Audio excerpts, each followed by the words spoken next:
Hello guys, welcome to spicy recipes. First time சேனலை பார்க்குறீங்கன்னா subscribe பண்ணிக்கோங்க. இன்றைக்கி நான் மழையில் நனைஞ்சிக்கிட்டு எங்கே போகிறேன்னு பார்க்குறீங்களா? நம்ம தோட்டத்துக்கு தாங்க. தோட்டத்தில் மழை பெய்கிறப்பே களை எடுத்தால் களை நல்ல ஈஸியாக நமக்கு எடுக்க வரும். அதனால தான் நான் மழையோடையே தோட்டத்துக்கு கிளம்பியாச்சு. மழை காலத்தில் தோட்டத்துக்கு போகிறது ஒரு பெரிய டாஸ்க்குங்க. கீழே பார்த்திங்கன்னா அவ்வளோ வழுக்கும். செப்பல் போட்டுட்டு தோட்டத்துக்கு போக முடியாது. இப்போது நம்ம தோட்டத்துக்கு வந்தாச்சு. கத்திரிக்காய் செடிக்கெலாம் பார்த்திங்கன்னா கீழே பார்த்திங்கன்னா கோரப்புல்லாக அதிகமாக இருக்குது. இன்றைக்கி இந்த கோரப்புல்லெலாம் நல்லா பிடுங்கி க்ளீன் பண்ணிட்டு தான் போகணும் அப்படின்னு சொல்லிட்டு நானும் புல் பிடுங்க ஆரம்பிச்சிட்டேன்.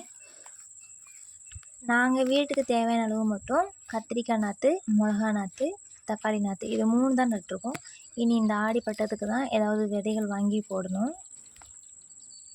இன்றைக்கி நல்லா க்ளீன் பண்ணி விட்டு போனோம்னா வச்சுக்கோங்க, நாளைக்கு மல்லிகைப்பூ செடிக்கு களை எடுக்கலாம் அப்படின்னு சொல்லிட்டுருக்கோம்.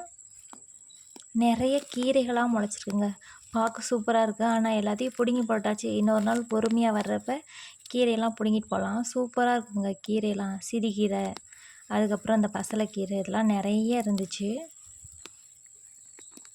மழை வந்தாலே ஆட்டோமேட்டிக்காக கீரையெல்லாம் முளைக்க ஆரம்பிச்சிதுங்க. நமக்கு இந்த மழை காலத்தில் கீரைக்கு பஞ்சமே இல்லைங்க. அவ்வளோ கீரைகள் தான் நம்ம களையாகவே பிடுங்குறோம். இப்போ வந்ததுக்கு இவ்வளோ களையை எடுத்தாச்சு. இன்னும் ஒரே ஒரு பாத்தி மட்டும்தான் இருக்குது. இதையும் நம்ம களையை எடுத்து விட்டுட்டோம்னா நம்ம வீட்டுக்கு கிளம்பலாம். இது செவ்வாழைக்கன்று ஒரு 4 கன்று வச்சோம். அது நல்லா பொழைச்சிக்கிச்சு. எதாக இருந்தாலும் இந்த மழை டயத்தில் வச்சோம்னா அது நல்லா பொழைச்சிக்குங்க.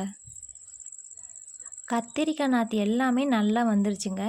ஆனால் இந்த மிளகா நாற்று இருக்குது பார்த்திங்களா, அதுதான் ஏதோ வந்திருக்குது. ஒவ்வொரு செடி வரவே இல்லை. ரொம்ப குட்டியாக கொடுத்துருந்தாங்க நாற்று. மேலே ஃபுல்லாக பெருசாக வச்சுட்டு உள்ளே குட்டி குட்டியாக இருந்துச்சு. நாங்கள் வாங்கினதுக்கப்புறம் தான் தெரியுது உள்ளே குட்டி குட்டியாக வச்சு கொடுத்துருக்காங்கன்னு. தக்காளி நாற்று ஓரளவுக்கு நல்லாவே வந்துருச்சு. தக்காளிலாம் நல்லா வந்திருக்கு. நமக்கு வீட்டுக்கு தேவையான அளவுக்கு தக்காளி நல்லா கிடைக்கும். அது ஒரு 30 செடிக்கு மேலே இருக்கும் தக்காளி. ஃபைனலாக எல்லாத்துக்கும் களை எடுத்து முடித்தாச்சு. பாருங்கள் எவ்வளோ சுத்தமாக இருக்குன்னு. இன்னும் ஒரு 2 நாளில் நான் இதவே அப்படியே வீடியோ எடுத்து காமிக்கிறேன். அவ்வளோ புல் வந்துடுங்க. இன்றைக்கி பிடுங்கின மாதிரியே இன்னொரு நாள் பிடுங்கணும். கண்டிப்பாக இன்னும் 2 நாள் கழித்து பிடுங்கணும். இந்த மழைக்கு அதுக்கு புல் வந்துக்கிட்டே தான் இருக்கும். முலாம்பழ விதை, பூசணி விதைலாம் போட்டு வச்சுருந்தோம். அது எப்படி இருக்குன்னு போய் பார்க்கலாம் வாங்க. இது பூசணிக்காய் செடிங்க. நட்டு ஒரு வாரம் இருக்கும். எப்படி இருக்குன்னு பாருங்கள், சூப்பராக இருக்குது. ஆனால் சைடில் பார்த்தீங்கன்னா ஆட்டுக்குட்டி ஏதோ ஒன்று கடிச்சிருக்கு. ஆட்டுக்குட்டி கடித்தா தலையாதுன்னு சொல்லுவாங்க. என்னான்னு தெரில, பார்க்கலாம். உங்களுக்கு தெரிஞ்சால் கமெண்ட்டில் சொல்லுங்கள். பூசணிக்காய் செடி பார்த்திங்கன்னா 10-15 செடி இருக்குது. இது ஊருக்கே கொடுக்கலாம் போல். இது முலாம்பழ செடி. இதுக்கும் விதை நட்டு பார்த்திங்கன்னா ஒரு வாரம் தான் ஆச்சு. சூப்பராக முளைச்சி வந்திருக்கு. இதையுமே ஆட்டுக்குடி தின்ட்டுருக்கு. இதுவும் ஒரு 15 செடி தான் நட்டு வச்சுருந்தேன். நம்ம வீட்டில் சாப்பிடுவோம்ல, அந்த முலாம்பழத்துலேருந்து எடுத்து வச்சு நட்டது தான். சூப்பராக வளர்ந்து வந்திருக்கு. ஆனால் தலையுமா என்னன்னு தெரில, டவுட்டு தாங்க. வெள்ளாடு கடித்தா தலையாதுன்னு சொல்லுவாங்க. உங்களுக்கு தெரிஞ்சால் கமெண்ட்டில் சொல்லுங்கள். மாடா இல்லை வெள்ளாடா என்னன்னு தெரில. அப்புறம் வீட்டில் மாம்பழம் வாங்கிட்டு வந்திருந்தாங்க. அந்த மாம்பழத்தெல்லாம் சாப்பிட்டுட்டு கொட்டையை எடுத்துகிட்டு அது 2 வகுந்துட்டு அதுக்குள்ளே இருக்க விதைய பார்த்திங்கன்னா நான் நட்டு வச்சுருந்தேன். ஒரு 4 விதை நட்டு வச்சுருந்தேன். அதில் பார்த்திங்கன்னா 3 வந்துருச்சு. எனக்கு ரொம்ப சந்தோஷமாயிடுச்சு. நம்ம நட்டு இந்த மாங்கன்று வளர்ந்து வந்துடுச்சு அப்படின்ட்டு. மல்லிகைப்பூலாம் செடியெலாம் பாருங்கள், அவ்வளோ சூப்பராக வந்திருக்கு.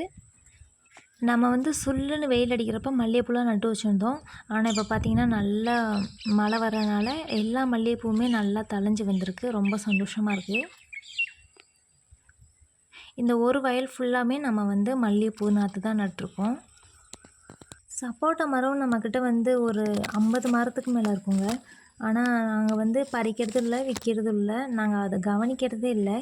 எப்போயாவது வீட்டுக்கு பறிச்சுட்டு போவோம். அதே மாதிரி இன்றைக்கி வீட்டுக்கு பறிச்சுட்டு போகலான்னு சொல்லிட்டு கொஞ்சமாக எடுத்து நமக்கு தேவையான அளவு சப்போட்டா பழம்லாம் பறித்து வச்சாச்சு.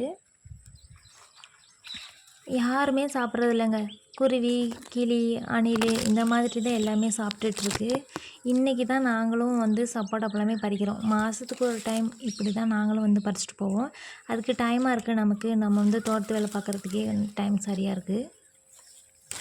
இந்த அணில் கொறிச்ச பழம் இந்த மாதிரி நல்லா இருக்குங்க. டேஸ்ட் நல்லா இனிப்பாக இருக்கும் அணில் சாப்பிட்டதெல்லாம். அதனால் ஒன்று பறித்து சாப்பிட்டுட்டு வீட்டுக்கு கிளம்பியாச்சு. வீடியோ பிடிச்சிருந்தா லைக், சப்ஸ்கிரைப் பண்ணிக்கோங்க.